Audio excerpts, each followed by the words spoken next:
Hey everybody, Burglor223 here, and first thing I want to say is I'm sorry for the long wait. If you watched last episode back in February, again, long wait, sorry.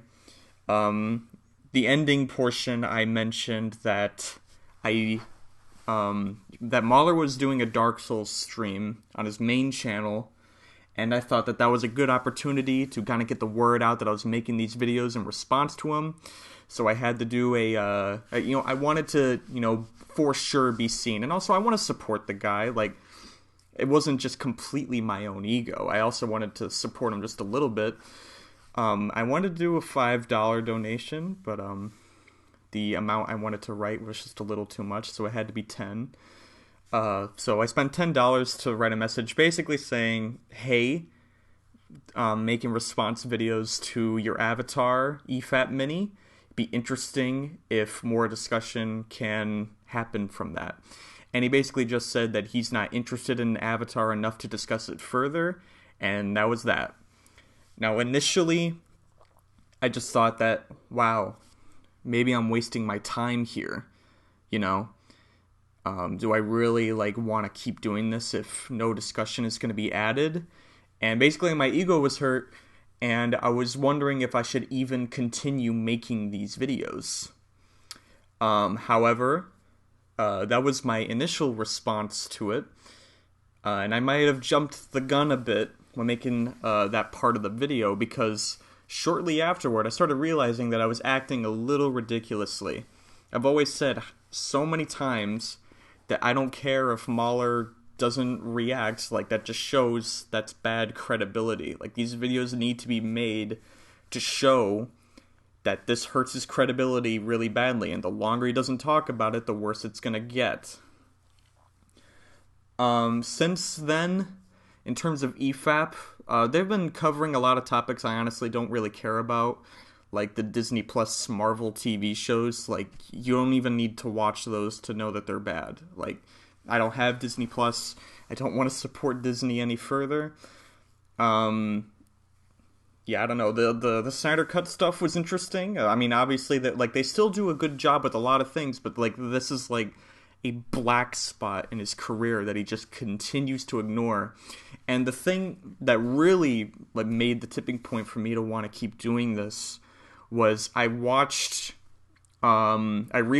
his Dark Souls 2 response to HB Bomber guy, and at the end of I don't know what the last part is called, but he does his own defense for the first 20 minutes, and then afterwards he basically just says this is all you can really say about Dark Souls 2, and then the rest is reestablishing all the points he's made in the other parts of the videos. But at the around the end of that video, he says this. Now, I hope I don't put out terrible videos ever myself, because the whole point is that I spend so long on them that I stop them from being terrible in production. But people get lazy, people slip up, they downright run out of ideas or get really greedy, so as their trusting and attentive audience, let them fucking know. Develop a taste, as fucking condescending as that sounds.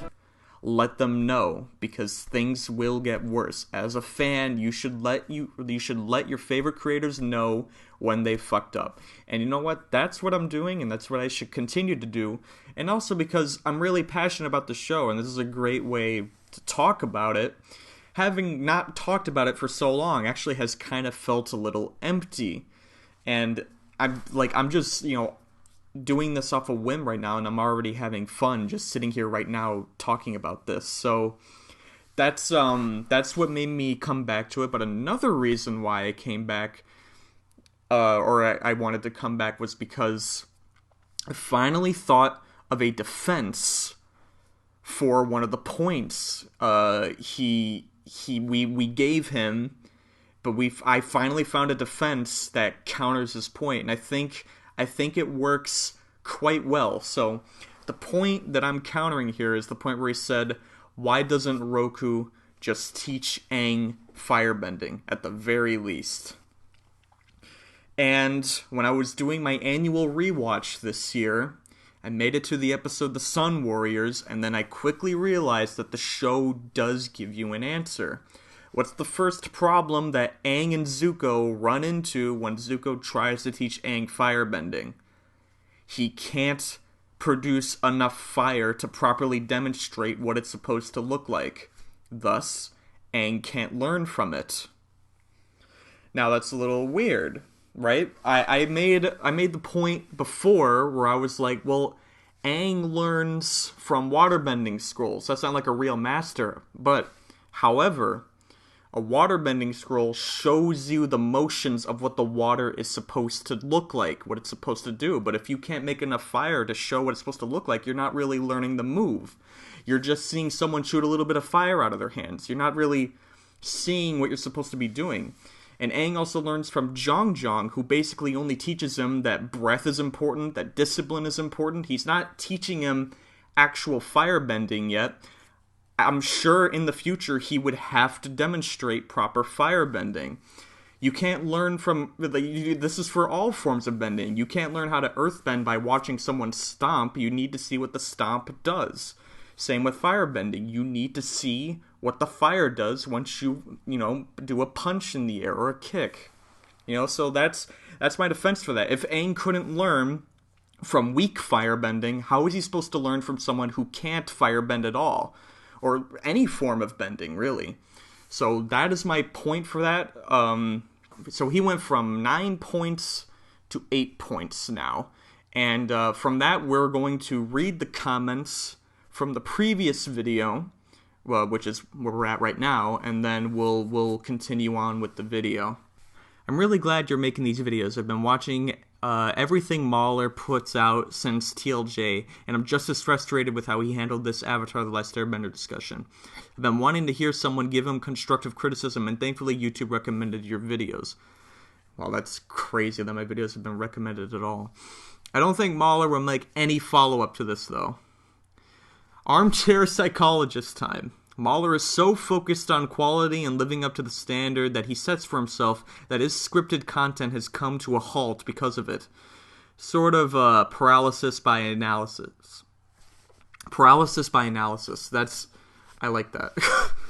Not necessarily out of laziness, but he has in the past year increased the amount of live content he produces. I think if he released barely edited but well-scripted critiques semi-regularly, his audience would be happy. However, I don't think MauLer would be satisfied. EFAP gives him an outlet to talk about what he loves with little pressure and with little ending. I think that's led him to have underdeveloped takes, like the one he had for Avatar. At the same time, in EFAP 100, MauLer sounded overwhelmed by all the negative emails he receives when talking to Tone. When talking to Tone Loc. I'm sorry, I don't know who that is, but I do know what you're talking about. I did watch EFAP 100, and there was a guy saying, man, it's hard having a bunch of negative comments. I think with all the franchises he has criticized, the backlash he gets has all melted together. He might look at Avatar fans the same way as Mandalorian or TLJ fans, which is frustrating. Yeah, because Mandalorian fans and TLJ fans, they're crazy. And you know what? A lot of Avatar fans are crazy too. Its audience is kind of I don't want to be mean to the Avatar audience, but it's kind of the same as the Undertale audience. It's being misrepresented by a lot of people. Which is frustrating. There are a lot of people, actual analysts out there, and a lot of people that are just genuinely understand what it is and why it's good, but a lot of people just like it because Sokka drinks cactus juice or Appa or shit like that. They don't understand what makes it good, so it's kind of like a amalgamation of all of this stuff. And that's kind of what you perceive the fan base to be, which is frustrating. During that, I showed the clip from the Mandalorian comment who said, Mandalorian and Avatar are where you faltered, MauLer. And I was like, no. See, now he's going to think that Avatar fans, it's the same quality as Mandalorian, and Mandalorian is fucking terrible. Again, I haven't seen the show, but from what I've seen on EFAP, I could tell just by the clips they showed, yeah, it's fucking terrible. So I don't like that he perceives us that way, but I guess it can't be helped. Yet he still is just one guy, and that's why I don't expect him to make any follow-up to this, and why I'm worried about the future of his career. He has been a big influence for me, and he's inspired me to be more critical about the media I consume.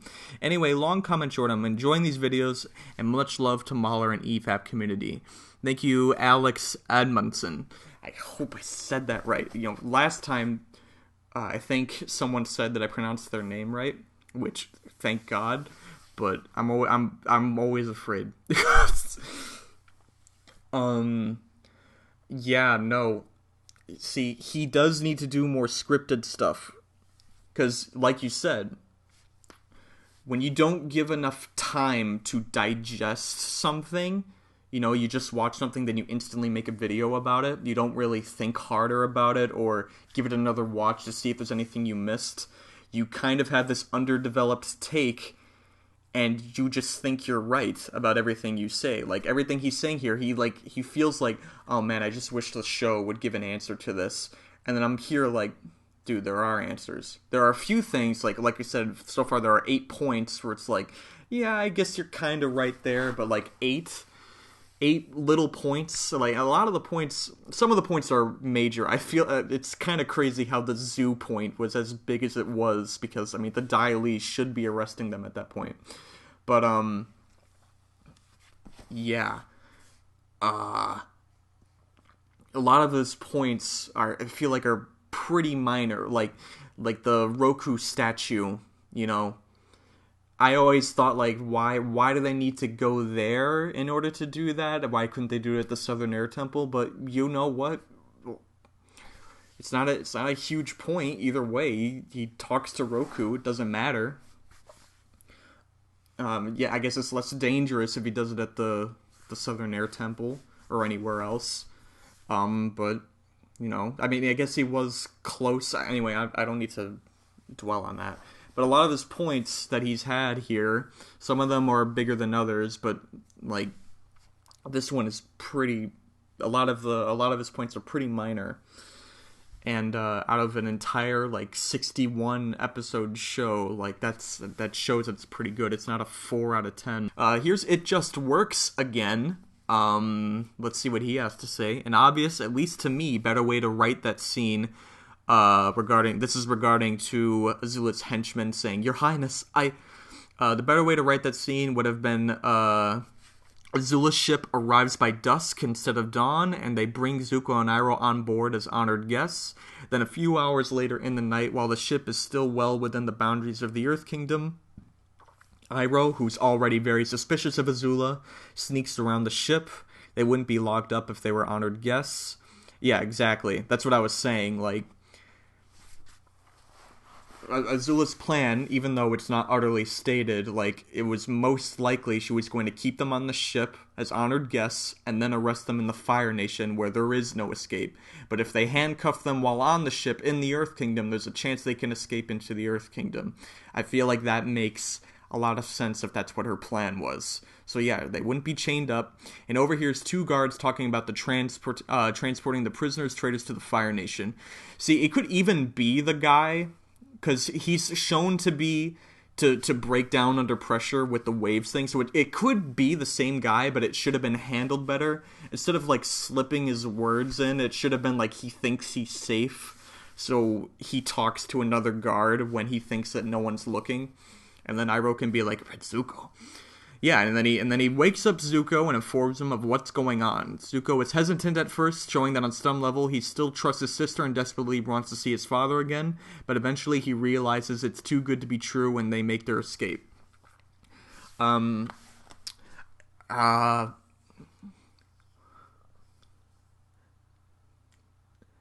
See, here's the thing though, like what would make Zuko change his mind with this?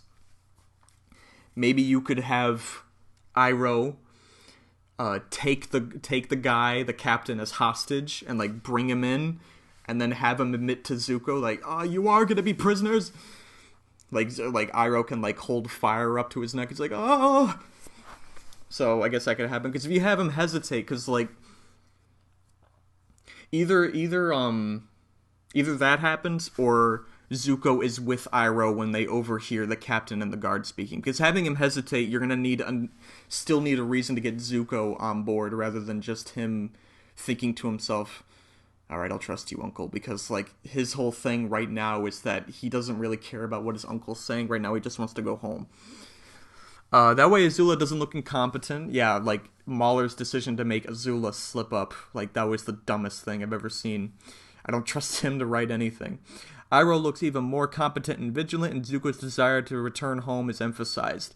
You could still have all of the stuff he says in the beginning to emphasize that. You don't need him to act that way on the ship. I think it would be fine if he was with Iroh when they overheard the guards. Like, Zuko could be walking to his room to go get some sleep, and Iroh's like, wait, Zuko, listen. And then they hear it, and he's like, oh! The only drawback would be the scene would be a couple minutes longer, and it's probable that they wrote it that way for the sake of pacing. Yeah, this is the problem, too. Because, like, MauLer has to understand how writing works as well, where it's like, you can't explain everything, because you're on limited time. You know, like, here's the episode you have, you need to have these things happen, and here's what you need to do. It's like, oh, fuck, well, I guess we'll just have this guy slip up his words real quick, because we don't have enough time for this. We have a whole entire story with Avatar Avatar Aang that MauLer didn't watch, so yeah, there has to be, like, a balance there. I guess maybe you could put it, in another episode, like the first half sets up that they're gonna go into the ship, and then maybe another episode they're on the ship. But I don't know, maybe they just weren't allowed to do that. Also, when it comes to MauLer in general, especially recently, I get the impression that he's becoming complacent and lazy. See, I don't know if I would call him lazy. However, he is more willing to do stuff live than to do stuff written down. Which I guess you could call that lazy, but I don't think he's lazy because he still does, like, his research on topics and everything.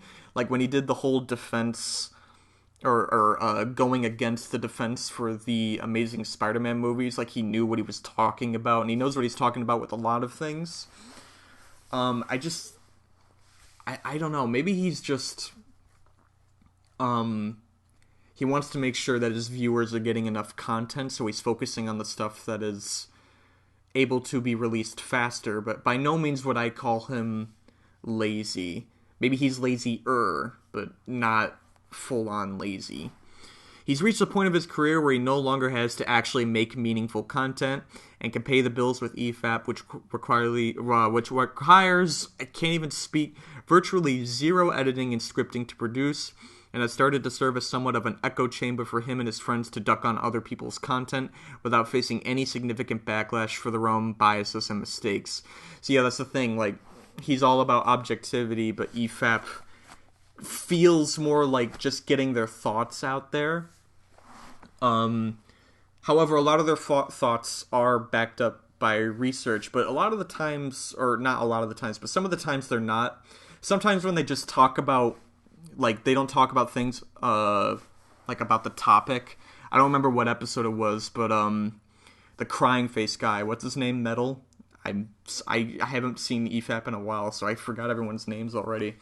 But, he talked about Attack on Titan, and he was like, yeah, Attack on Titan is not as good as people say, because there is stuff that I knew, and it took so long for the show to explain it. And it's like, I already knew what was going to happen, but, like, that's not really what Attack on Titan is. It's the kind of, like, the mystery of Attack on Titan isn't what the mysteries are. It's how they work. You know, like, everyone knew, oh, spoilers for Attack on Titan. Don't watch the next few minutes of this video. I'm going to, defend Attack on Titan for about a minute. It's not about what, like, everyone knew that Titans were actually human, but how does that work? And then over time, it is explained that Titans are humans because, they're Eldians with, this fluid in their spines, and Marleyans Well, no. Now, Marlians now release it out of them, make them pure Titans, and Titans eat humans and are drawn to only humans because they're like mindless zombies that are just trying to eat someone who might be a Titan shifter, so they can turn into that shifting, powered Titan and become human again. It's actually kind of sad. They're all just mindlessly trying to live again. That's why they're all like you can see visually, like, everyone's like, wait, how come all the Titans are focused on Aaron as a Titan now? And it's because they can probably tell that he's a Titan shifter, so they're all going to try and eat him. And like, everything's explained at the right time, and everything makes sense, so I don't know why you'd explain, why isn't it explained sooner? I don't know, that was just a weird moment. But they do stuff like that a lot. When they talk off topic, they don't really know what they're talking about. They don't really know what they're talking about in terms of anime in general. I feel like they just don't understand. I don't think they should ever talk about it. Anyway, that's the end of the spoilers for Attack on Titan. Here's some... I'm wondering if you could give any examples of his recent laziness or being an echo chamber. It is a criticism I've seen at least once before, though again with no examples. I fail to see how EFAP could be considered an echo chamber when they are well known for inviting people on to defend themselves, as they did very recently with Twin Perfect. As for conflating his opinion with objectivity, this is a criticism he has heard before, and he will readily admit if he was incorrect about something, as he has done this in the past. Well, he hasn't done it with this. I'm just saying. I was even expecting him, when I posted that donation message, I was expecting him to say, yeah, I was wrong with that. He never said he was wrong. He just said he wasn't interested in talking about it. So he hasn't done that with this. Of course, this is all coming from someone who doesn't want you to be right, but to just cover my eyes and ignore it would be dishonest to the very reason why I enjoy EFAP and MauLer's content in general. Also, I'm not sure if you mean to say that he has stopped making actual videos due to the success of EFAP. If I'm wrong, I'm sorry for strawmanning you. But he has said he has a lot in his schedule, including a praise for Joker, Civil War. Jesus. He has all those in the works? I didn't know that. If you ask me, though, I feel like he should focus on those, because those are bigger videos, and the timeline right now, like, discussion on those movies and shows, like, it's kind of going away. So I feel like he should focus on those. Maybe EFAP shouldn't be such a regular thing, in my opinion. But that's just my opinion. Maybe it is like paying the bills and he can't do that, so I don't know.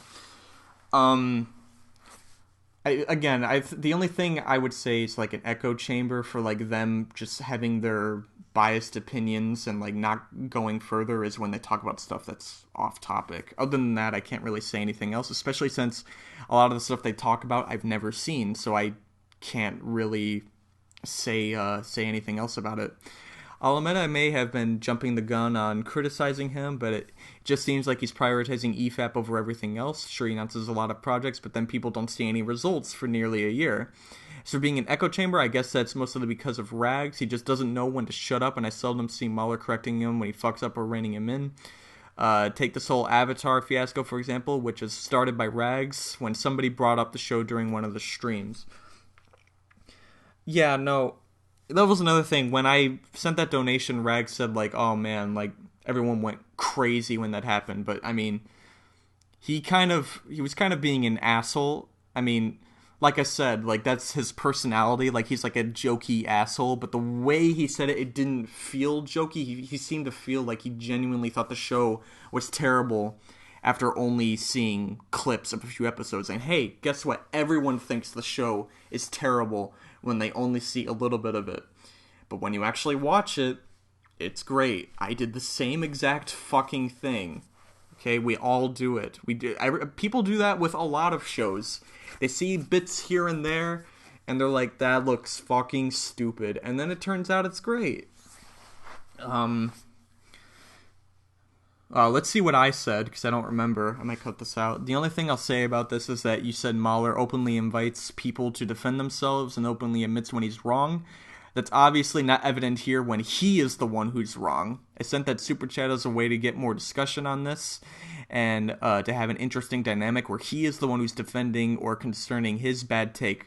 Okay, wait. Yeah, this is important. So yes, he does bring people on to defend themselves. He has never done anything where he is defending himself for a bad take. Now, I'm not sure how many bad takes he's done. I haven't seen every single EFAP, but with this is definitely it. And I feel like he should, at the very least, if not me, then have someone like ER counter him and have him do something like that. I'm just a fucking kid here who's making random videos on the subject. I would understand if he didn't want to bring me on, but just having anyone who actually has seen Avatar and wants to defend it, someone like ER, like, do that. But he just said he doesn't care and I never actually heard him say the words, "I was wrong about Avatar." That's basically what I said. This is an unofficial way of deciding to continue making these videos. This is also the turning point. That's enough for comments. I think we're going to watch the actual video now. Last time, he was going to start talking about why doesn't Aang just train the Avatar state. And, yeah, this is probably going to be one of his dumbest points, because it's not going to be a point at all. Because, again, this is thoroughly explained. So, let's watch. And so, right from the get-go. You know, the Godzilla creature at the end of season 1, it'd be like, okay, so his training isn't why he can do that. It's because he's accessing the Avatar state, combining with the koi fish, the power, spirits, all that thing. And so I got that in my head, and I'm like, so he's training earthbending, airbending, firebending, and waterbending because he needs them to defeat Ozai. Okay. Mm-hmm. Why wouldn't he just need to get a grip on the Avatar state? What's the relevance of all those other things? Okay, in the episode The Avatar State, General Fong, that is exactly what he says to Aang. He's like, "Avatar Aang, you're ready to face the Fire Lord." What? No, I'm not. And then Katara says he needs to master all 4 elements, and he's like, "Why? Did you see what he did at the North Pole? He could take on the Fire Lord now." And then Sokka says, well, he can only do that when he's in the Avatar state. And he's like, "I'm well aware. So how about we train you to make sure you get full control of the Avatar state, then we go right to the Fire Nation." And Aang is like, well, Katara doesn't want him to do it. She wants him to do everything the right way, with discipline, you know, and that's what you're supposed to do. But Aang is like, I'm being realistic here. I don't have enough time to do that. It takes years to master all 4 elements. I can't do that now. I only have a fucking a year, less than a year at this point. So he's hell-bent on trying to control the Avatar state. However, the Avatar state is extremely unpredictable. It is a defense mechanism. I'm trying to think of a comparison from like another series. Or maybe like I don't know. I can't think of a comparison to anything. But basically, it only activates if he's in extreme danger. It's not really him activating it. It's just his body. It's like an adrenaline rush. Right? It happens when he gets extremely emotional or when he's in extreme danger. So, it's extremely unpredictable of when it will come out.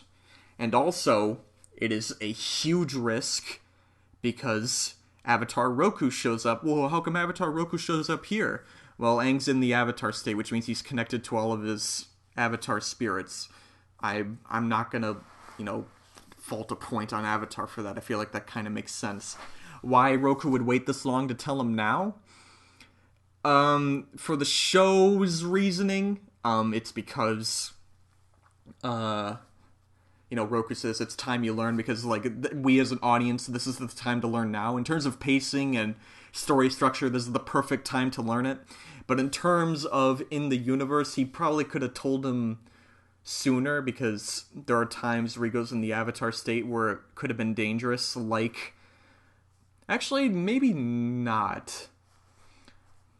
Yeah, maybe most of the time when he uses the Avatar state, it's been pretty safe in Season 1. I don't think there was really a time when it was that dangerous.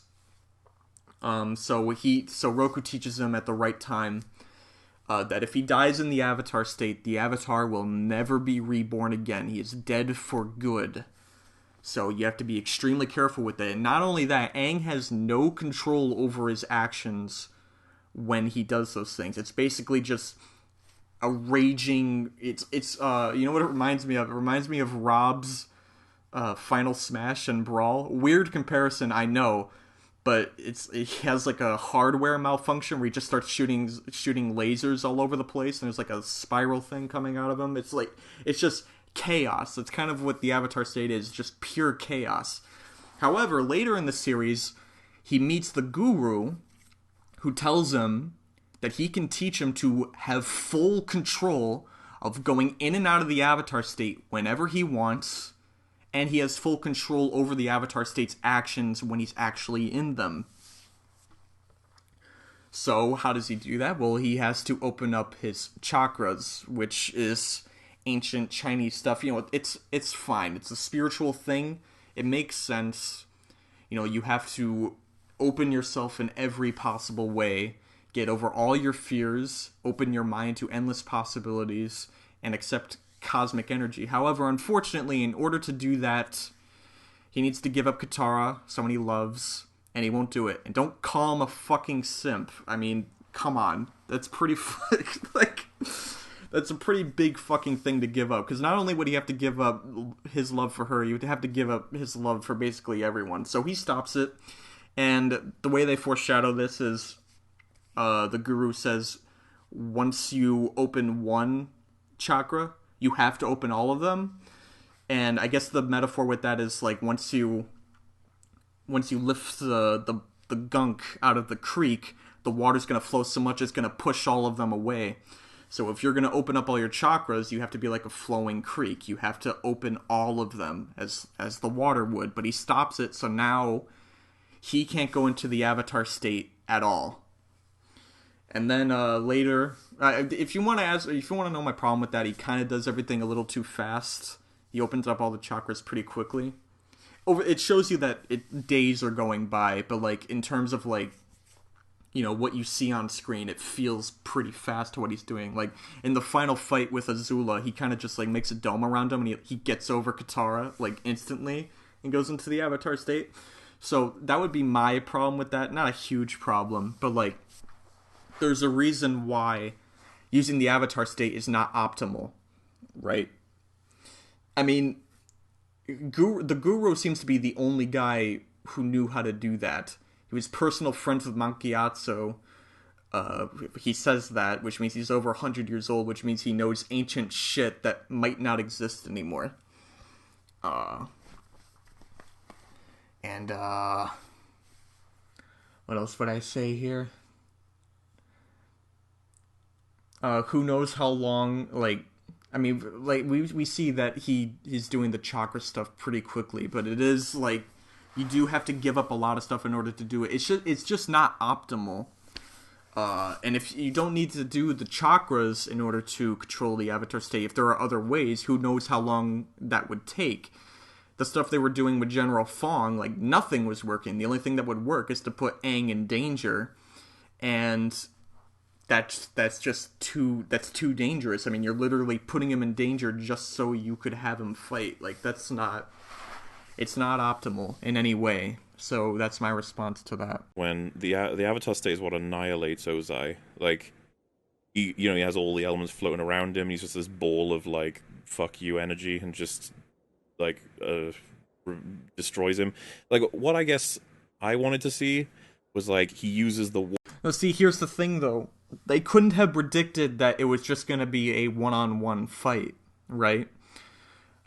Pretty much the entire show, you're expecting a huge army along with the Fire Lord, right? And to be honest, it kind of was. The only reason why it wasn't is because Sokka and everyone, they were able to eliminate the airships. If they weren't there, the airships would be raining down fire while Aang is trying to fight him. So who knows how that would have gone. But yeah, the Avatar state is kind of like, this is how you do power scaling properly. It's the highest amount of power anyone can have, and it makes sense, you know? he is every single avatar in one body. He's going to have all of their knowledge and power. And yes, it's extremely powerful, but remember, it's also extremely risky. Yeah, he annihilates Ozai, but who's to say he won't make a mistake? You know? And again, who's to say if Ozai was even the only one there? What if one of the airships, it survived the attack from Sokka and Suki and Toph, so they just start raining fire down on the fucking sky, and Aang's body starts focusing on the airship, and then that's when, Ozai can strike. There's too many variables.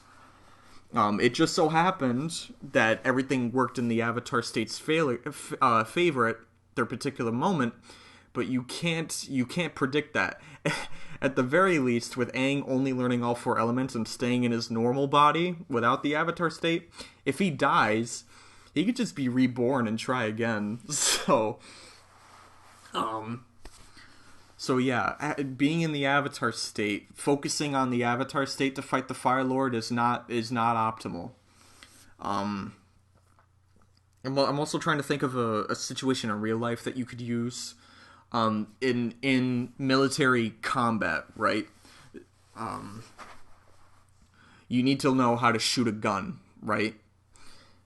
Like, that's what you need to do. But you also need to know how to... No, this is a bad example. Oh, okay. I thought of an example in real life. Okay. So, in war, America is currently on a war of terrorism right now, right? We are fighting terrorists out in the Middle East. Why don't we just drop a nuke on them? That's the most effective way to stop them, right? Why don't they do that? Because it's not exactly optimal. It's too risky. There is no need to do it. That is only in dire emergency. Not the best comparison, but basically the Avatar state's kind of like a nuke. You are risking so many lives by doing that. Again, not the best comparison, but... Water whip to counter a move from Ozai. He uses like the all the different moves that he's sort of been taught over the season and defeats him that way, like no Avatar state, especially because... Okay, he does kind of do all those things. He does all those things at all times, but I don't think a water whip in the situation he was in would have been advantageous in that fight. He did a lot of stuff. He did the whole rock fortress, like rock body around himself. He does that a lot because it's really defensive. He's a defensive fighter. They've showcased all forms of bending, and he does a lot of stuff that he's learned. At the end, he does Toph's seismic sense. He redirects lightning. I don't think a water whip is really advantageous, especially since he's a firebender. And a lot of the times, firebenders, they just shoot their fire at the water, so it heats up and evaporates. So I don't think the water whip would have been that advantageous. But he does do like a water grabbing and stuff, grabbing with water. Yeah, I don't know. I guess you can't showcase literally every single move, because not every single move is going to be advantageous in a fight. I do understand what he's saying, though, is I want to see, every move that he's learned. I guess he didn't say every move, but he wants to see moves that he's learned through the fight, throughout the fight, because that's his entire journey. But he uses those moves in plenty of other situations later in the whole show. He does so many types of stuff he's learned all the time. He just uses them at the right time, and I don't think a water whip specifically would have been advantageous at that time. But he does a bunch of other stuff. He does redirecting lightning. He does the rock fortress. When he's in the Avatar state, he does the coolest fucking thing ever, where he just shreds a rock into a bunch of sharp fucking needles, and it makes the coolest sound effect in anything ever made.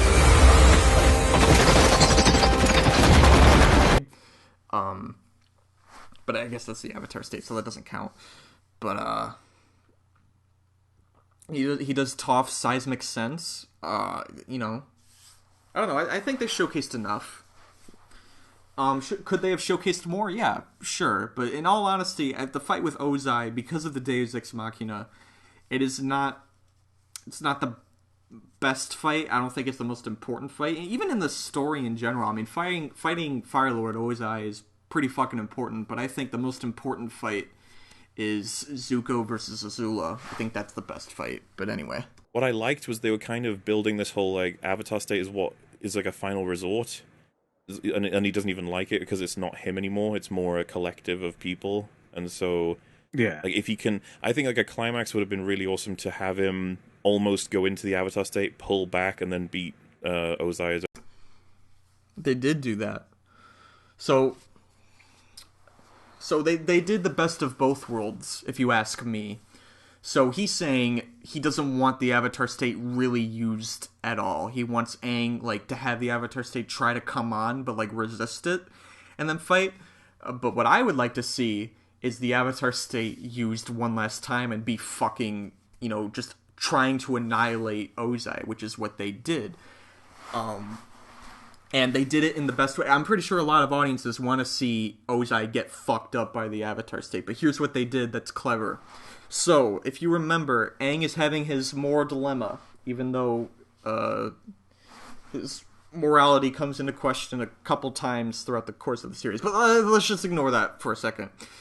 So, he doesn't want to kill Firelord Ozai, because he's a person. He is a living, breathing person who makes choices. He's made very bad choices, but he's still a human being who could potentially still change. Aang, even if he doesn't change, Aang doesn't want to kill anyone. He wants to make sure his own spirit is intact.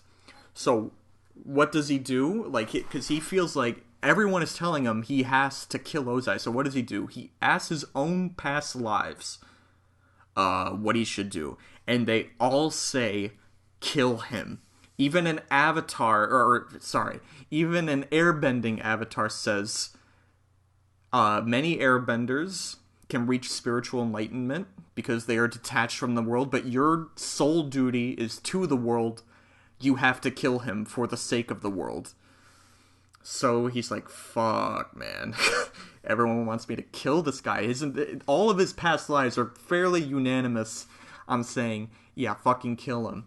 So Aang is trying his best to fight him on his own, but like be merciful. Like he gets the lightning in his hand and he's pointing it at Ozai, and Ozai's like, shit, I'm dead. Like he could have won right there, but then Aang points away and lets the lightning go into the sky, which wastes all of his energy. But then Aang, he gets blown away in his little rock fortress, and he gets his back wound, it gets hit, which unlocks his avatar state. I'm guessing, not exactly sure how that works, in all honesty. I guess you could call that a Deus Ex Machina too, where getting hit by the point that Azula killed him reactivates the avatar state, even though I guess when he was in the avatar state he let go of Katara and all of his chakras were open, but now he's still regular Aang, where that chakra is still closed off because he's still obviously in love with Katara. So I'm not entirely sure how the avatar state works at that point, but nevertheless he gets hit in the back by a rock, which activates the avatar state. So now Aang has lost all control of himself. And it's basically every other avatar in control at this point. And what does every other avatar want? They want Ozai dead. So they're using everything in their power to try and fucking kill him. Which this also kind of plays into the other point. Yeah, they're annihilating Ozai, but everything they're doing isn't really killing him. Okay, they still have to waste a lot of energy and moves, so Ozai, I guess, has a very slim but still possible chance of winning if it's taking them that long to kill him. But they all want to fucking murder this guy, okay? They all think it's the right thing to do. And just before every other avatar is going to kill Ozai, Aang's morality takes over. It's his body and his spirit, and he says, no, I'm not killing him. He overcomes what every other avatar wants him to do. He stops the avatar state right as it's about to kill Ozai, and then he goes back to normal. and then he finishes it off himself with his stupid Deus Ex Machina move, which, I mean, it's epic, but it's stupid. But it's a nice way to end the show because he overcomes all odds, and he does what he felt was right. Which, yes, I said this before, having the theme kind of take over the literal isn't exactly ideal in terms of storytelling. You kind of want you want the literal and the theme to mix as closely as possible. You don't want any bullshit getting in the way. But yeah, it's pretty great what they did, and that I don't understand how he didn't see that we got the best of both worlds. We got to see the Avatar State kick ass, and we also got to see Aang stop the Avatar State and finish things off his own way. So I'm not exactly sure what his problem is. His own way without actually having to use it.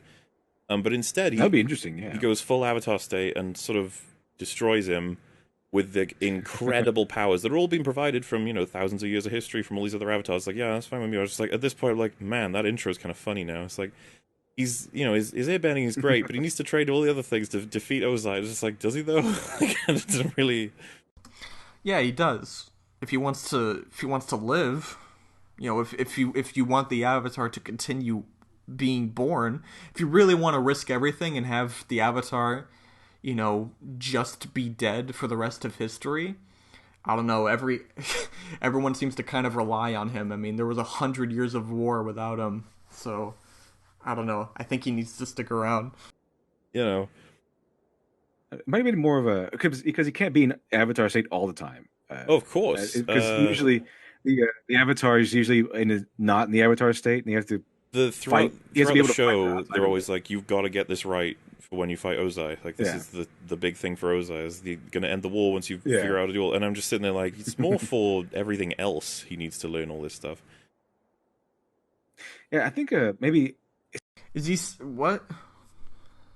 Is he saying like for every other fight he needs to know how to do all the other elements, but fighting Ozai he doesn't? Because if so, I mean, I don't see what the difference is. The Avatar is usually not in the Avatar State, and you have to throughout the show. They're always like, "You've got to get this right for when you fight Ozai. Like this is the big thing for Ozai. Is going to end the war once you figure out a duel." And I'm just sitting there like, it's more for everything else. He needs to learn all this stuff. Okay, yeah, but sure, fine. I understand what he's saying there. It's like once you finally get to Ozai, glow it up and take out that Fire Lord. But how do you get there? So you just admitted that knowing all four elements is really important. In fact, kind of getting there is a lot more important. If you're there, yeah, you can go into the Avatar State and kick ass. It's risky. You probably should still stick to your own power. I mean, when you see all the other avatars using the Avatar State, they seem to have full control over it. Like Kyoshi and Roku, they just, turn it on for a few moments to do just like one move. Then they turn it off, and then they rely on the rest of the power because they don't want to risk getting killed. Once you've mastered all four elements, you only need the Avatar State for just like that little bit of power boost, and then you go back to normal and minimize your risk. I think minimizing risk is a really important thing, especially in war. Again, we don't just drop nukes randomly. It's effective, but huge risk and at what cost? So, I don't know. I wouldn't want you being my general, MauLer. Yeah, I think maybe since they did that, it might be more of a spiritual thing, as well as being able to defend yourself outside the Avatar State. But you know how the Buddhist monks, they practice. Stop it! Oh my god, I forgot how much I hate him. Yeah. He doesn't help. This whole thing with him, it just doesn't help. Like, again, because of this guy, because of Literature Devil, I feel like MauLer feels like, man, I just talked to this guy who's seen Avatar. He couldn't come up with a single point to counteract any of mine. I'm right about Avatar. I'm like, oh my god, I'm so mad that this is the guy he got. Martial arts as a form of meditation. I don't know Literature Devil like anything else he does. I'm sure, like, he's on EFAP. I'm sure he has great takes on a lot of stuff. I haven't seen anything. Just because I don't want to seem like a total asshole. But, like, right here, like, you really got the wrong guy. And I hope Literature Devil knows that. I hope he's like, man, he kind of, like, I kind of wasn't the guy to do this. Because he really isn't. For a spiritual enlightenment and to discipline their minds and bodies. That might be as part of the reason why the Avatar is like that, is why they have to train traditionally. This is tradition, thousands of years of tradition. Where the And yeah, stop taking away our culture, okay? Stop trying to make everything like your way. No, that's just a joke. the Avatar is trained in all four elements, and they tend to be prodigies in all four elements. They can grasp it really quickly because they can already subconsciously access all thousands and generations of knowledge. But then they have the Avatar state, which seems to be just raw power, and they might be able to manipulate one thing or another. But it seems to be that I don't know. I'm not sure if this is actually stated or not, or even implied. Oh my god! Then why are you talking about it? But going through all four elements, training all four elements, might be a spiritual thing where they meditate and focus. I kind of just like want to throw my laptop across the room. I might just quit because of this guy. I'm tired of hearing him. The Avatar focuses the mind and body, so that when they are in the Avatar state, they can control it a little bit more. They have more. It's easier to manipulate the world around them as they are in the Avatar state, as they battle in the Avatar state. The fact that he became Godzilla, like, I just feel like once he taps into the Avatar state... Okay, in terms of the guy... Okay, because I'm guessing he's saying that now. Turning into... Not Godzilla. Godzilla is born out of nuclear waste. Okay? He's a nuclear monster from Japan. Japan doesn't exist in Avatar. That's the Fire Nation. It's the ocean spirit. It's the black koi fish. You know, that's the ocean spirit. And he's the one that joins with the Avatar state, all the other avatars, and they make the huge monster. So, again, that's not Aang in both ways. That's not Aang because he's in the Avatar state, and all the other avatars are controlling him. And it's not him because the ocean spirit is having a huge fucking water fortress around him. So, yeah, that's not really him doing that. And MauLer did say that, so I don't know why I'm going into this. Aang isn't even there anymore. It's all of the thousands of avatars together. I think that is implied, yeah. It's all of them together. That's why I think when he speaks in the Avatar state, he even has that multi-voice. Yeah. How do you not even remember that? He's like, I think that happens. Like, if you've seen the show, you would know that does happen for sure. Like, this guy hasn't seen the show. Right. The spooky, like, you will bow before me sort of voice. Like, okay. Yeah, it's a kneel before Zod sort of thing. So, but I think it might be because the way I took it anyway was for that reason, that you train, and your training allows you to tap into the Avatar state easier, or able to control yourself more while you're in the Avatar state. Because he's done some pretty brutal and terrible things while in the Avatar state, even laments over some. Oh yeah, that's true too. When he's in the Avatar state, he really has no repercussion of who he hurts. The Earthbenders aren't his enemy when he's with General Fong. Like, he's refusing to fight them because they're the Earth Kingdom. You know, that's not his enemy. But when he's in the Avatar state, he doesn't give a fuck. He kind of, like, decimates that entire area, right? And those are just people, like, the general. It was only the general. I mean, he ordered his men to attack the Avatar, which are like, oh, okay. But, you know, he attacks all of them and turns the entire thing into a desolated wasteland. He could have killed people there, I'm not sure.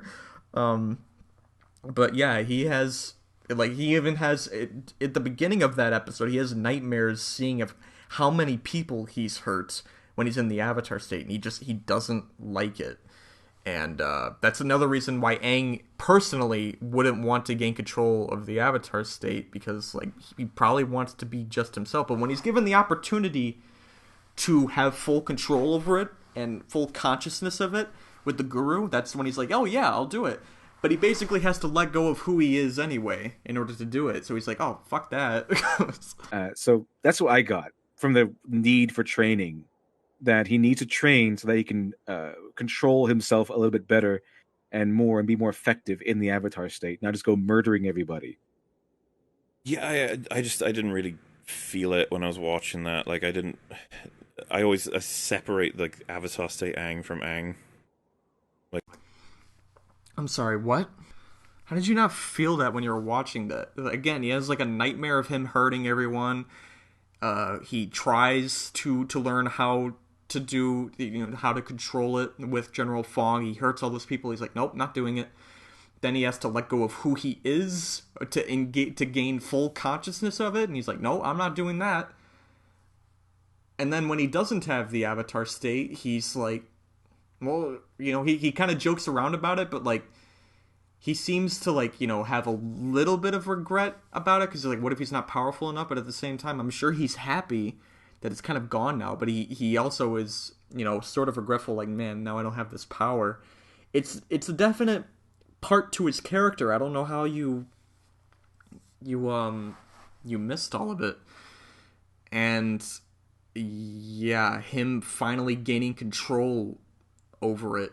Oh yeah, and with Appa, when he finds out Appa is missing and he goes into the avatar state, that's probably like his most emotionally fueled avatar state. And like after that, he's like, he wants to forget about how upset he is about Appa being missing, because he doesn't want to have anyone see him be a monster. He views being the avatar state as being a monster. And MauLer says like, oh, I view them as separate. And yes, they are separate, but it's still a part of who Aang is. They're separate and not separate at the same time. It's a part of who Aang is, but it's also like, it's a part of himself that he doesn't want to be. And it's, it's a huge part of his character. And I don't know how you would miss it. I'm really confused as to what he's trying to say here too. So I that's kind of what I was getting out of it. In that, like, I always separate the avatar state Aang from Aang. Like he moves to a different just situation entirely when he's doing that. And I just wish that Ozai was beaten without it. I guess the other element of this, I don't know how you feel about it, but like being pushed back onto a rock that hits him in his spine where he was hit by the lightning reconnects his chakra and allows him to enter the avatar state, to me is insane. They kind of foreshadow it.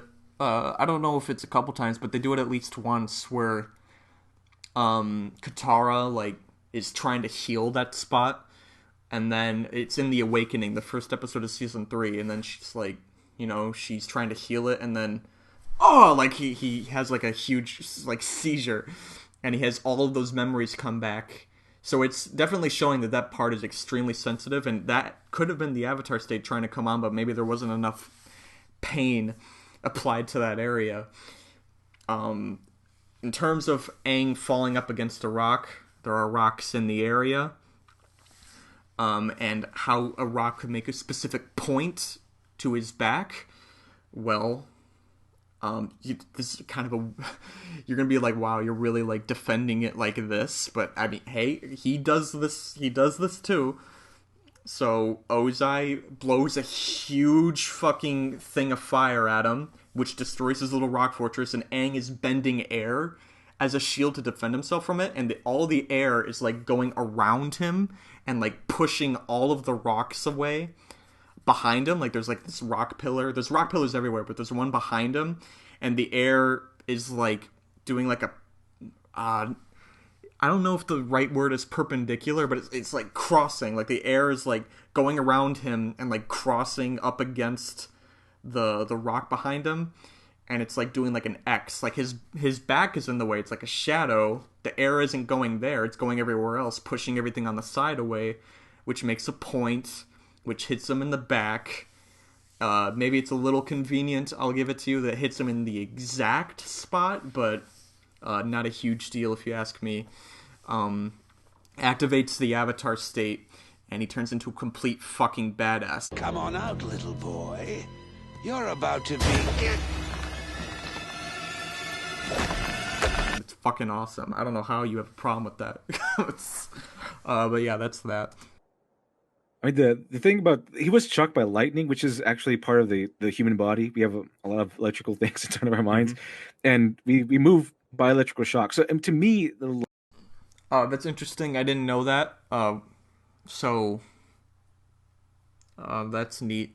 I'm not sure if they said that in the show, though. Lightning specifically might be, and lightning is close to spiritualism. In that sense, you could kind of take the lightning. Stop with all the spiritualism and real life. Like, I'm tired of all these comparisons to things that are not the show. You can compare things to real life. Like, the show compares a lot of things to real life, but they are in the show, right?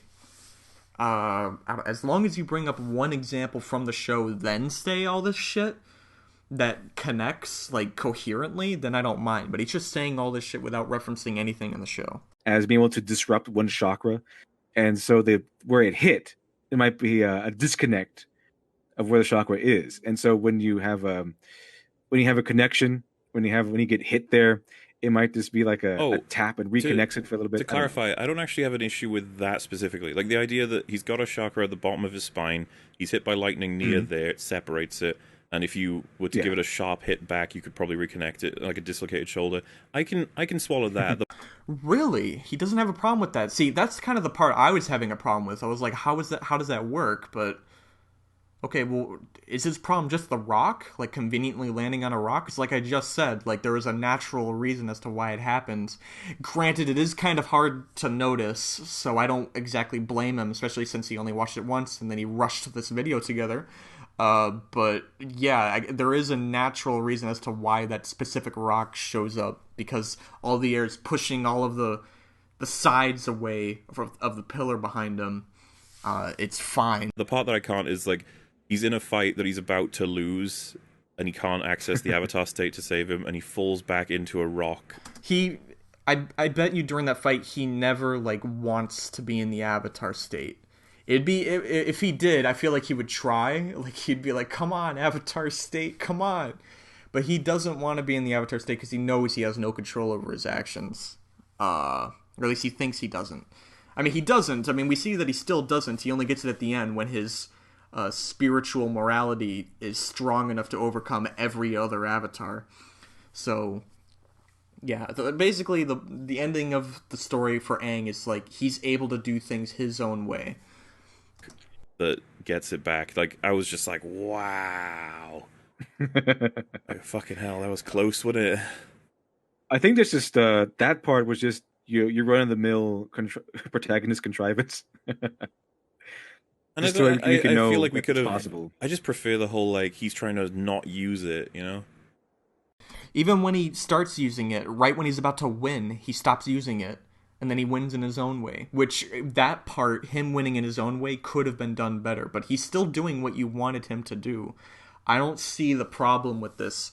They handled that part pretty well, all things considered. Yeah, I don't know. I don't have a huge problem with him turning into the Avatar state. Because it does show, like, what everyone... Like, it conveys visually...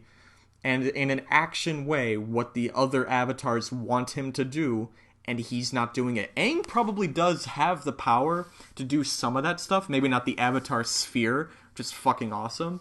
But, like, you know, some of the stuff he does, he probably could do on his own, but during the first half of the fight, he's fighting really defensively, because he doesn't want to be aggressive and kill the Fire Lord. He doesn't want to do it. But, yeah. Because he doesn't want to, because he knows he'll annihilate Ozai, and he doesn't even want to necessarily, because all the other avatars are like, yeah, kill him. So once he becomes the Avatar, in the Avatar state, he knows that it's out of his hands almost. That's what I just said, yeah. Everyone just says, kill Ozai, what are you doing? Which makes you wonder how he spared him in the Avatar state, actually, if he is a collective of 1,000 minds. I think it's because of the training. No. Because Aang overcame them. Now, if you're saying, like, how did it take so long? Well, see, that would be my reasoning as to, like, how did like maybe that's why like you can't rely on the avatar state too much because it's super powerful, but is it powerful enough? Is what I'm thinking. Because he was doing a lot of extremely powerful shit that we've never seen before, and you have to remember Ozai is also extremely powered up by Sozin's Comet too. He's able to fly. From what I'm able to tell, firebenders can't do that. It seems like with normal firebending, like it's too much energy to do that. You need Sozin's Comet's power in order to do that. That's how I interpret it. How Ozai is able to fly, because you never really see that. You see Azula sometimes like jet herself a couple times, but she never like full on flies. Because in the Boiling Rock, she jets herself to the other gondola. But if she could fly, she probably would have just flown all the way back to the Boiling Rock, the prison. Yeah, I don't like so. So Ozai is extremely powered up. He's able to avoid everything that's happening because he's able to like fly around and shit. It's only when Aang is the Avatar state's able to corner him onto a pillar and grab him with water and then slam him down and then shackle him up. That's when they're about to kill him. I don't know, the fight it kind of makes a lot of sense. It's extremely epic and extremely flashy. There's Sakuga everywhere. I fucking love Sozin's Comet so much because of all the great animation and music and sound design. It's all fucking great. It's a fantastic finale despite some of its writing flaws. Yeah, I don't know. I think the fight with the Avatar State and Ozai went pretty well. Again, they got him. They were going to kill him. They were doing what you wanted them to do, and Aang stopped them, which you also wanted them to do, and I feel like it was done in a way that made perfect sense. Aang getting rid of Ozai's bending, not so much. That power would have been fine, again, if it was properly established. Because he was able to, by that time, he was a master, more or less, of all the elements, and he went through a lot of challenges and tribulations, and he was able to focus his mind and body a little bit more. He was essentially a different person. Like, enough to overcome them? Yeah, because they're all close-minded. I mean, they're fully aware that Aang has gotten this power from the lion turtle, because they're in his body. They all know that he's gotten this power from the lion turtle to take away Ozai's bending. But they all think, no, that's not good enough. Fucking kill him. They all want to kill him, and he's like, no, this is my body, this is my spirit, we're doing it my way. It's totally fine. It's perfectly fine thematically. What is not good thematically is the taking away bending part, which again, it would have been perfectly fine if it was properly established, but it wasn't. It just came out in that episode at the beginning, and it was just like, here it is, here you go, you just have it. And then he does it. Of course he would. And it's like, oh, that's stupid. But if they did it right, and yeah, there is a risk with using the taking away bending, but it's told to you while he's doing it, which is really awkward. It's like, oh, your own spirit must be unbendable. Like, you have to, like, it's like one frame, his entire body's unbendable. And then, like, he takes away Ozai's bending. So, yeah, or do they mean unbendable as in, like, his spirit has to be so strong that no one else can ruin it? Which also works, but then it takes away the risk. It works as in, like, his spirit's strong enough to overcome anything, but it's, like, it takes away the risk. Like, of course his spirit's unbendable. He just overcame the Avatar state. I always thought they meant unbendable as in for, like, because it's, like, one frame, he's all orange, then he turns everything all blue, which means that, like, he's winning. I felt like he has to be unbendable for just a moment before he could take away someone else's bending. And if he fucked that up, then he would lose his bending. And then Ozai would keep it and then just kill him. But that's how I interpreted it. It's all messy. That entire part's all messy. That is the problem. I think I gave MauLer that point. I think we discussed this, and yeah, that whole unbendable taking away someone's bending thing, that is a problem. Yeah, I mean, they might be all avatars and very very skilled avatars, but they're still spirits. Aang is the one who's alive. Well, then So again, actually, I don't think that's a good read. I mean, it is. I guess that is what I mean by him saying it's his body and everything. It's also his spirit. Like he's stronger than all of them in terms of his morality and spirituality. He doesn't want to kill him. He's still a human being. It's the morally right thing to do, in his mind. And I agree with him. If he didn't have that ability to take away someone's bending, I wouldn't agree with him, but he has it. Dominance, his sparing will him- became stronger. sparing him is I mean, I would agree with him in terms of, like, he should, like, spare him, but if you don't have that, if you don't have something to make sure he's gonna stop, then you kind of have to go with the kill route. But he does have something to make sure he'll stop. perfectly logical when you have access to the energy bending thing. Because this is the thing. Yeah. I'd have to rewatch it, but as far as I was aware, they only imply that's something that can happen as a result of the energy bending, and that when we see it, we're like, whoa. Like, it's not like the lion turtle explicitly says, you can use this to stop people from firebending. I don't think he says that. Yeah, no, it wasn't properly established. I'm pretty sure I gave MauLer this point, because it's the point we all know. It's the Deus Ex Machina. It's really stupid.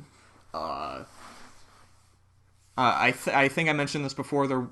I think there were plans for an episode for Aang to be in the spirit world at the beginning of season 3, coming back to his body, and we may have seen Ko again. That's why they zoom in on a certain face that he has in season 1 that you never see again. Like, they do, like, Ko says, "We'll meet again." He turns his face into someone, and they zoom in on the face. Then he exits frame, and then you never see him again.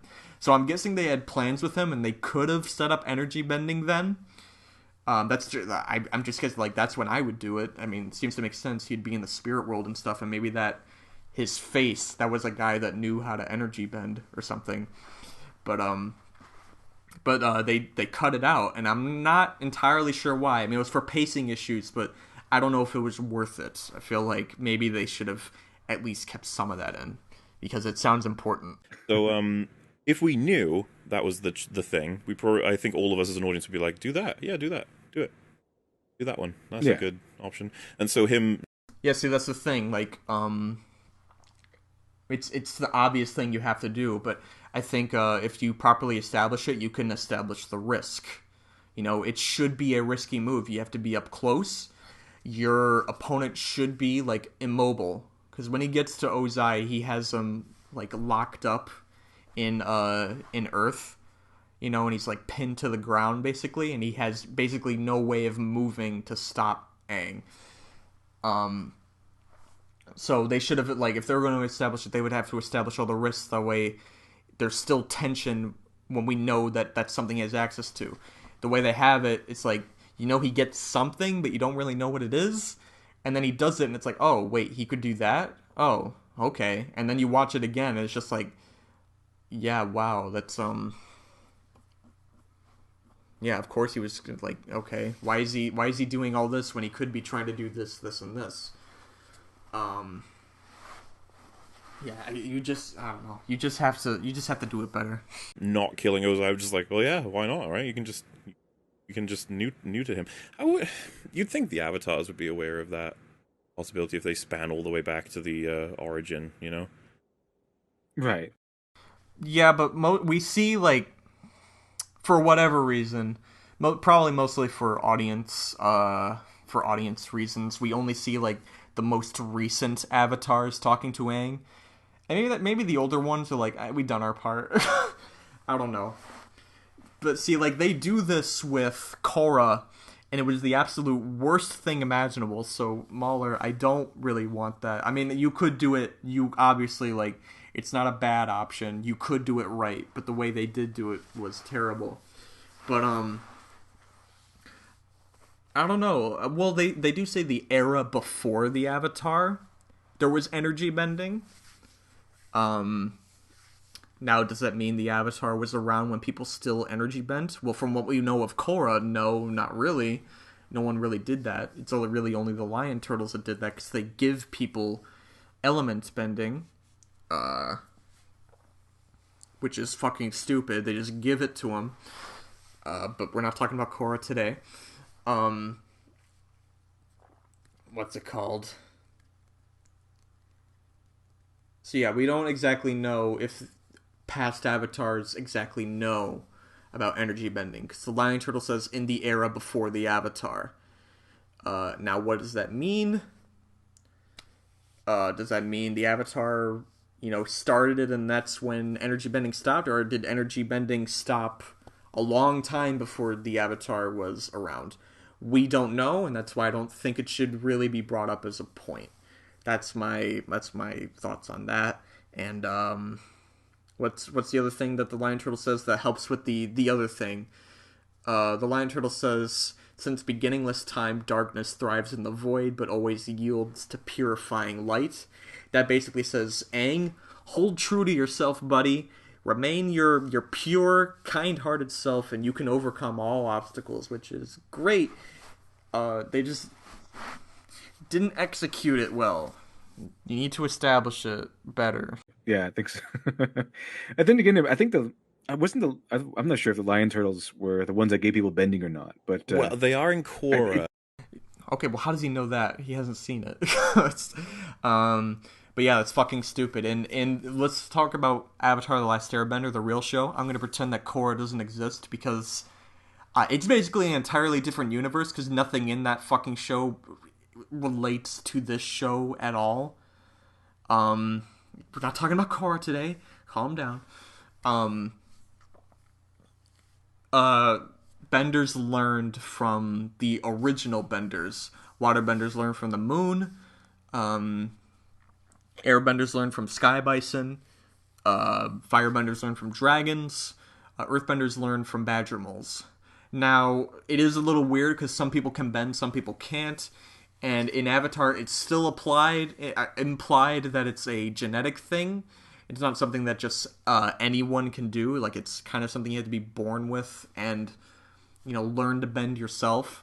But I'm guessing, like, even it's not exactly the best explained thing in the show, because they say that people learned it, but now it's like a genetic thing that you still learn, but it's like some people, they can't learn at all because they are incapable of bending. Like Sokka, he's born in the water tribe, but he's not a waterbender. I don't think he ever can be. It's not something he can just, like, all of a sudden learn. You have to be born with it. It's implied to be that way. So it's kind of like the Force, where it's something you learn, but it's also something you have. Like, Leia has the Force.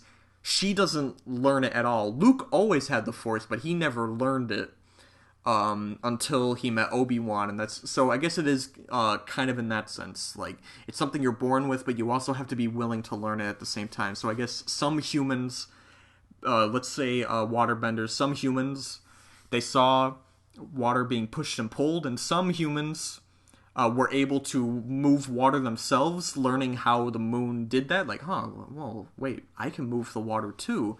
But other people would try to do it and be like, I can't. Loser.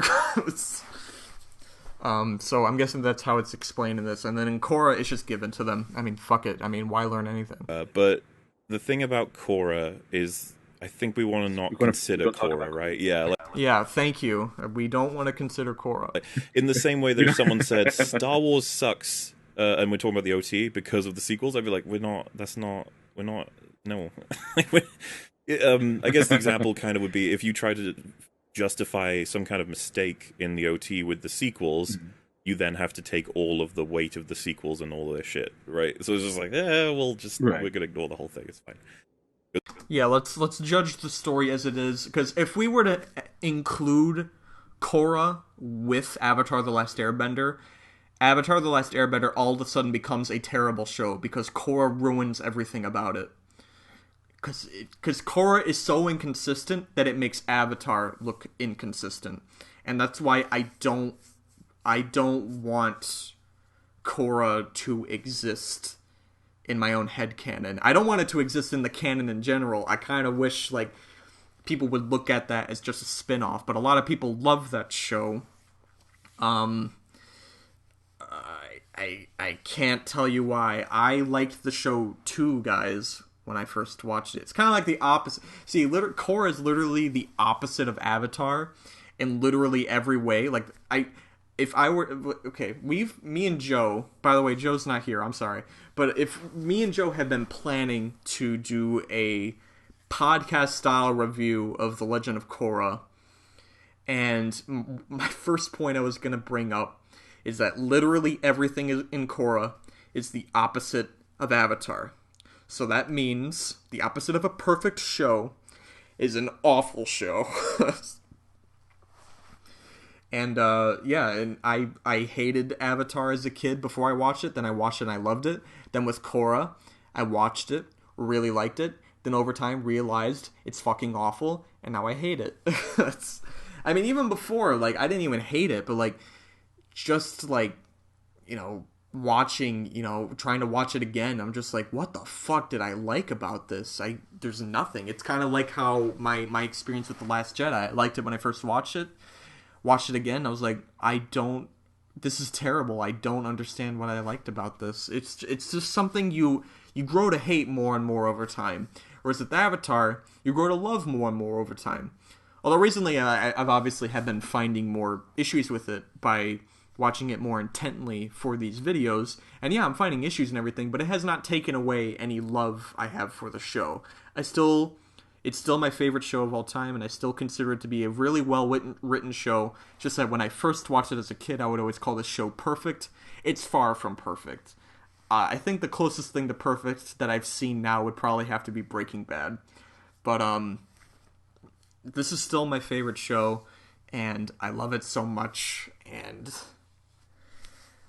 yeah, we can go a little bit more. We haven't covered that many topics. I feel like I've been saying the same things over and over again. So let's see if he says anything new, and then we'll cover it, and then we'll go. It's Korra. I don't want to watch Korra.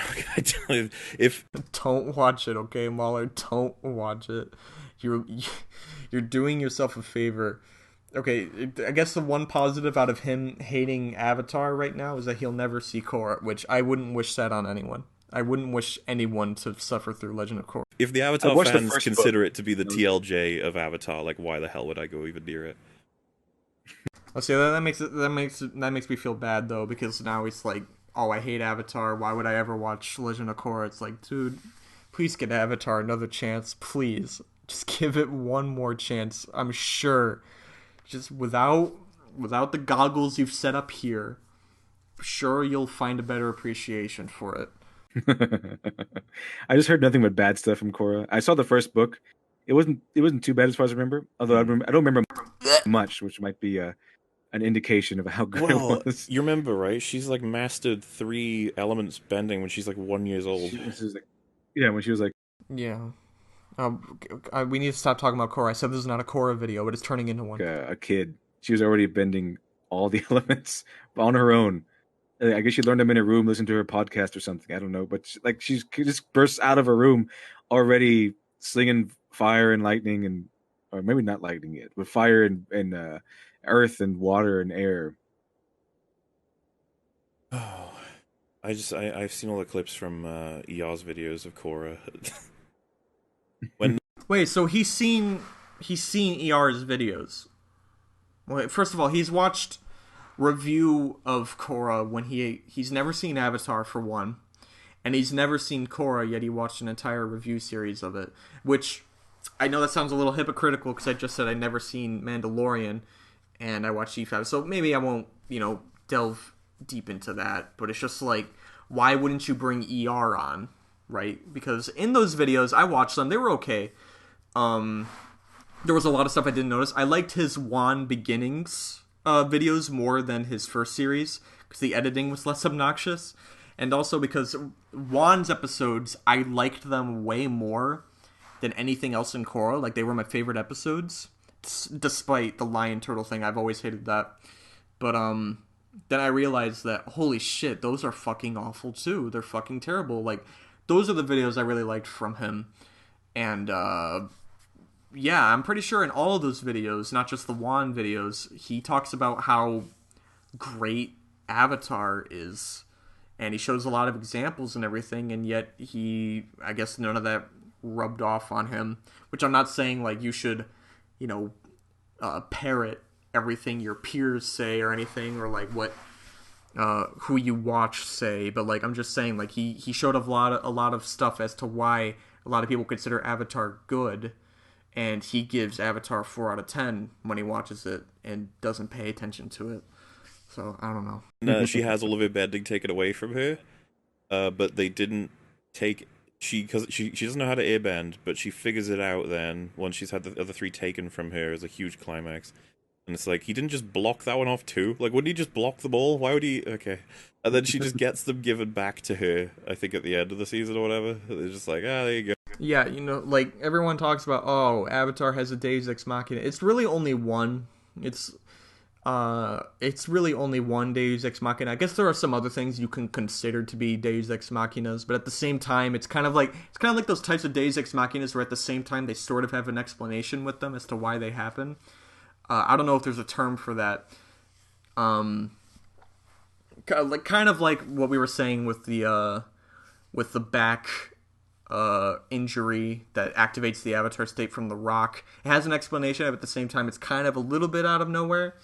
Also with Katara saying she's more powerful than Hama and being stronger than her. There's a reason, but at the same time, it's also like it's a little wavy. It's a little messy in areas. I don't know if there's a term for that, but like Korra, it's Deus Ex Machina that saves the day every season. Every single fucking time, there's always something stupid that happens that just saves the day in the end.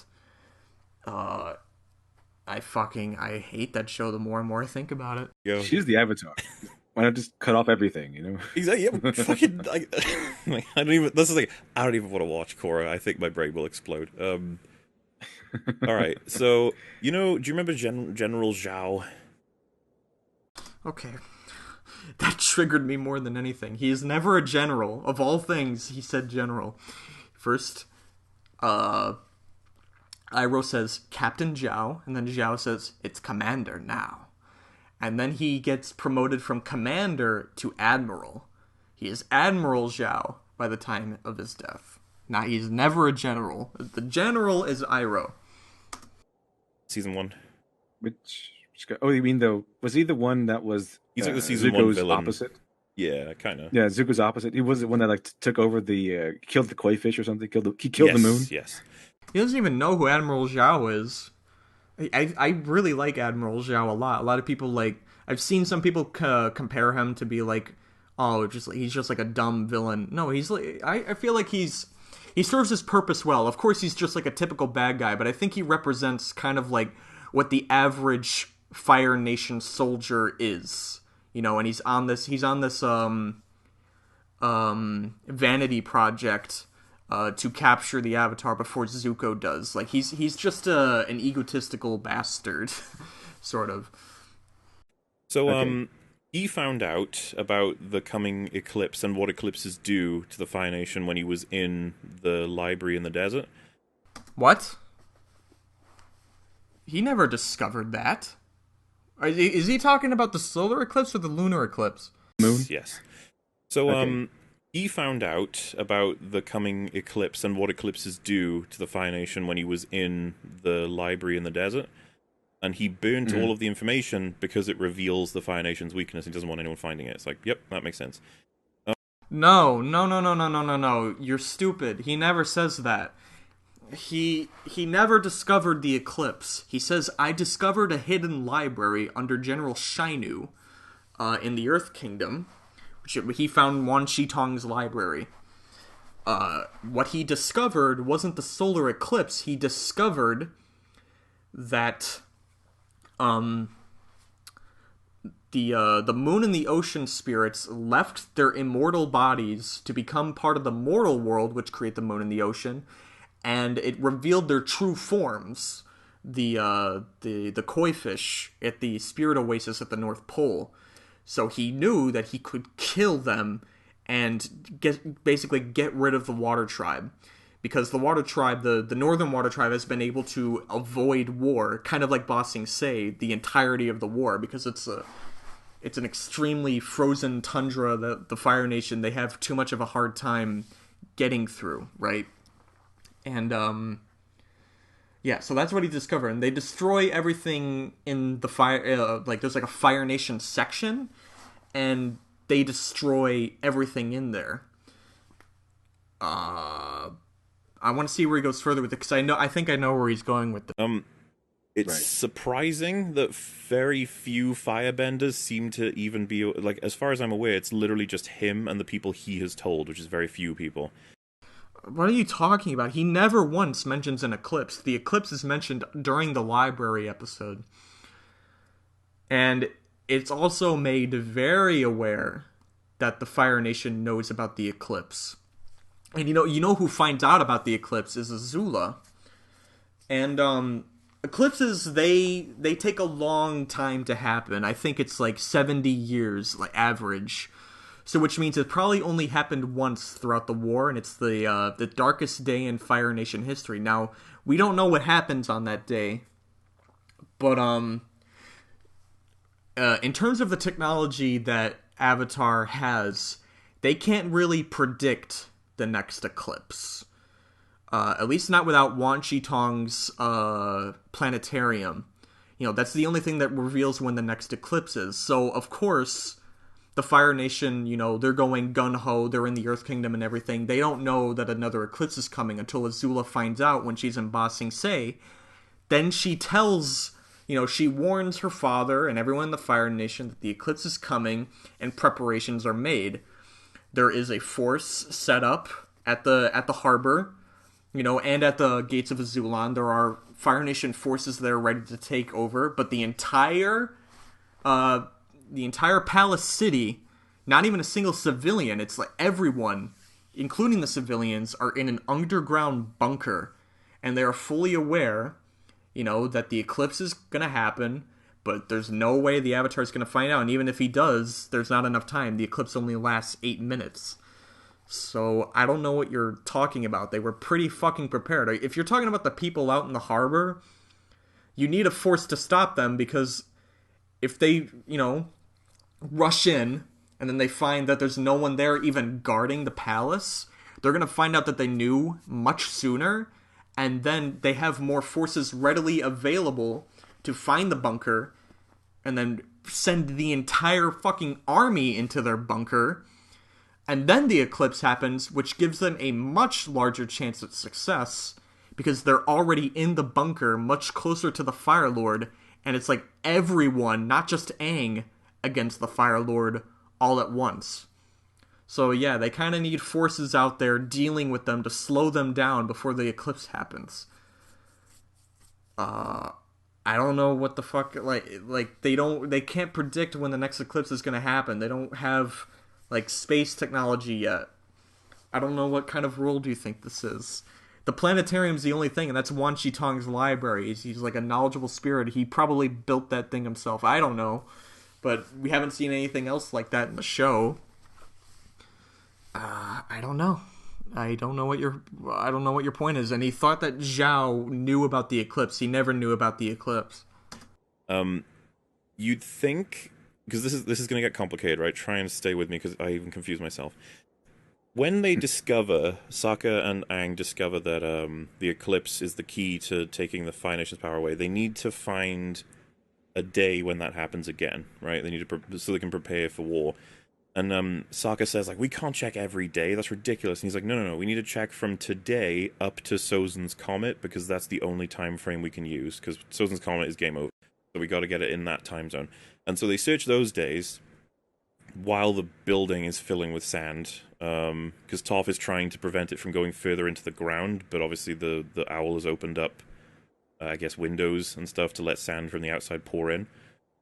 But it just, this is a nitpick. It just stops pouring when they start searching all of the days. I was just like, It's still pouring, but it's not you don't see shots of it gaining up, right? You don't see that. I guess that would provide more tension, but they didn't do that. But yeah, that's a minor thing. This is fine.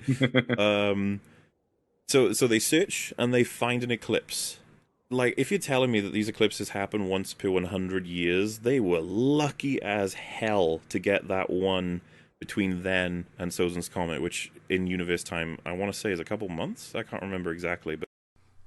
Yeah, it's a few months, and it's like several days, or not several days, but like several weeks before Sozin's Comet. But really, the time frame isn't that large. They only have a couple months to prepare, and if that fails, they only have a couple weeks to prepare for Sozin's Comet. So, yeah, I'm sure his point is, oh, how convenient that there's an eclipse before a comet, but like I said, I don't think you can call that an issue, because this is writing, this is storytelling, this is a hope that the characters have to win, and it's showcasing all the stuff that happens in this world, okay? It's this hope that they can win before the Sozin's Comet happens, and they fucking fail. They fucking fail spectacularly. It's fucking great. This is kind of like saying, like, oh, how come Aang wakes up 100 years later, right when the next comet's about to happen? Oh man, how convenient. First of all, that one wasn't convenient. That's inconvenient. He needed more time. But this gives you a hope that they could end it early, and then it fucking fails. And it's devastating. I don't consider this to be a point, because this is one of those things where you kind of have to throw reality, like, out of proportion. This is a story. This is writing. Something like this can happen. This isn't a plot hole. You could call it a contrivance, but this isn't a plot hole. This could happen. You just have a problem with it because you don't like when things happen that don't match up 100% with reality. That's something that he, like, seems to have a problem with a lot of the time. He always says, like, oh, you can't measure, like, how I actually feel about these things because I just point them out, but I never say how I actually feel about them. But right here, he's saying he has a problem with this when it's not a problem. It's not a plot hole. It's not a problem with the story at all. Yeah, you could call it lucky, but it is not impossible. And real solar eclipses happen within, like, 70 years. Like, it's different every time, I'm pretty sure, but it's like roughly 70 years is the average, I'm pretty sure. And if you really want to use reality, I'll say this again, MauLer, you're in the UK, so I don't know if you had the eclipse, but in 2017, you were more Eastern. August of 2017, few months, just a couple months before The Last Jedi came out, which led to your review, which led to your popularity as a YouTuber before your big victory. In August of 2017, here in the West and the United States of America, we had a solar eclipse. It was like a big thing. And I was excited because, you know, I was like, oh man, the firebenders, they can't bend. You know, I got to see a real eclipse. It was pretty fucking neat. How lucky that I was born at a time where I could see an eclipse. How lucky were you that there was an eclipse before your big victory as a YouTuber? How lucky of me that there was an eclipse before your big victory as a YouTuber, because I could use this as a not really ironclad, but still a point against your nitpick here. Yeah, you could call it lucky, but I don't consider it to be a problem. I don't think it is a problem. I don't think anyone who's seen the show thinks it's a problem. We would all say, yeah, it's lucky, but a lot of stuff that happens is in writing is lucky. Kind of like, I wouldn't consider the ring, you know, going through a bunch of... In Lord of the Rings, I wouldn't consider the ring going through a bunch of people. What's the fucking king's name? Isildur. It goes from him to Smeagol to Bilbo to Frodo, and Frodo eventually, inevitably destroys the ring. It goes through all of them. Oh, how convenient that's not an issue. That's writing. That's how you set stuff up. And they finally make it to Black Gate, and it's like, no, it's unsafe. Go here. Okay, well, I guess that's a little bit more natural. But it's like, why go there in the first place, Smeagol, you dick? But yeah. This isn't a problem. It's lucky, but it's not a problem. But it's a small amount of time. Simultaneously, because if you wanted to say to me, like, oh, well, they get an eclipse every couple of months. So it kind of makes sense that they'd find one. It's like, yeah, but then everyone would know, right? Because every couple of months, all of the Fire Nation... It's not every couple of months, because that's not how it works in reality. I would say it's at least 70 years, but you're acting like they don't know how it works, but they do. They just don't know when it will happen. We know that it will happen now. Like, we know when stuff happens because we have technology and instruments that tell us when it happens. They don't have the technology that we have. I don't know what technology you need specifically to know when it will happen. But I don't think what they have in Avatar is capable of predicting them. The observatory is able to, the planetarium, and I'm guessing because that's Wang Shitong's library, it's his spiritual library, and it's implied that it's from the spirit world, but he brought it to the mortal world for humans to have knowledge until they started hating humanity. That could have been used in the spirit world to just see what's going on at Earth. Here's where the planets will be at this specific time, and you could use that to your advantage as a human when it's brought to the human world. Because, that just makes sense. And it doesn't make sense for the technology that regular humans have without that library, who not many people know exist. To know when the next eclipse will happen. They don't have the technology for it. But anyway, after all of that, I think that's enough for today. Not exactly, we didn't get that much ground covered. That was only about 10 minutes. And I felt like I was just, saying a lot of the same things over and over again. But, next time we'll go further. And, we'll see what happens. Hopefully we can get Joe on next time. Our schedules are still messed up, and honestly, there's a lot of personal stuff going on that I don't need to get into, that it's really hindering, stuff that we want to do, basically. There's just a lot of stuff going on. But, I'm sorry for the long wait again. Of course, before I go, I gotta advertise School Buds. The show that I'm writing, well, not show, maybe it could be a show one day, who knows. It just released Chapter 7 a couple weeks ago. It only took me a fucking long time to make that. I feel like I'm getting better. I've gone back and I reread a lot of my stuff, and I've noticed more and more problems, but you see, that's the whole point of this thing. It's to get it out there and see what people think. I've been showing it to a lot of people, and they've noticed a lot of problems that I didn't notice before. And it's a rough draft, and it's a storyboard. It's helping me visualize what it should be later.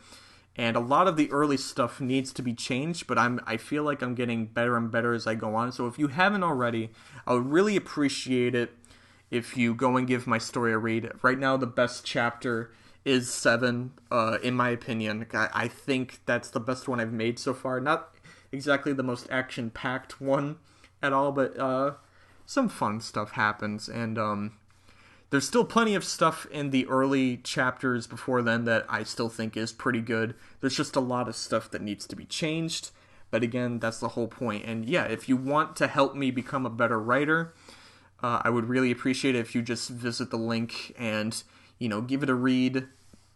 Like I said many times before, the first 2 chapters are definitely the hardest to get through because they're poorly drawn and they're poorly written. But 3 and onwards, that's when I started to, take it a little bit more seriously, and I got more and more serious with it every time. And I'm going to continue to work on it until it's finished, and then I will redraft a couple more times, and then who knows? Maybe it could be something you'd see at your local supermarket, at your local Redbox. I don't know. But anyway, that's my time for today, and I'll see you guys next time. Hopefully it won't take as long. All right.